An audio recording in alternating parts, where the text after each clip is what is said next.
When circumstances and the storms come our way, if we stay on course, it's because we've been rooted in God's power and we built a foundation in His strength. And so I think it makes a huge difference in our life. If you're a Christian, if you're a follower of Jesus, when you stand firm, when these storms come your way, I want to promise you, everybody around you notices. And this actually becomes a central part of your story. You just share your story. This is who I was before I met Christ.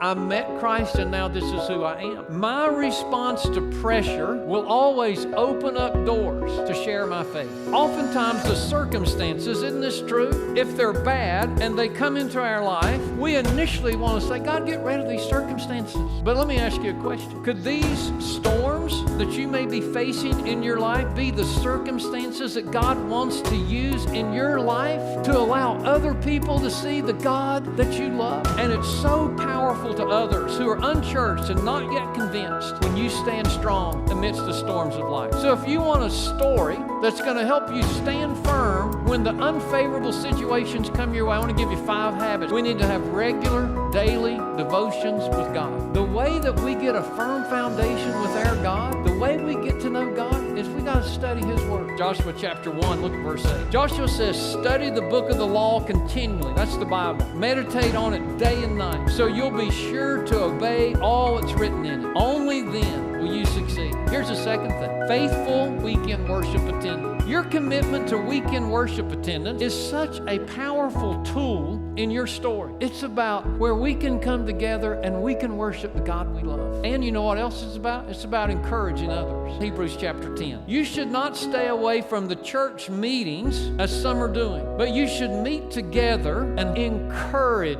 each other. Here's the third thing that's really powerful in your story. Be a part in small group participation, for you can grow deeper in your faith and you can actually have some friends to do life with. So important. And when the bottom gets pulled out from underneath our life, we're going to have a select group of people who are going to see us through. Acts 5. Day after day in the temple courts and from house to house, they never stopped teaching and proclaiming the good news that Jesus is the Christ. Here's the fourth thing. Consistent sacrificial giving. What in the world does giving have to do with my story? Only 2% of Christ followers actually give 10% of their income. So when you actually do give 10%, it is a huge witness to unchurched people. God will give you an opportunity to share your story with other people. And this is what I want you to know. We're asking you to write your story. Think about that time you came to know Jesus Christ. Your story is your most powerful tool because nobody can argue with what Jesus did in your life.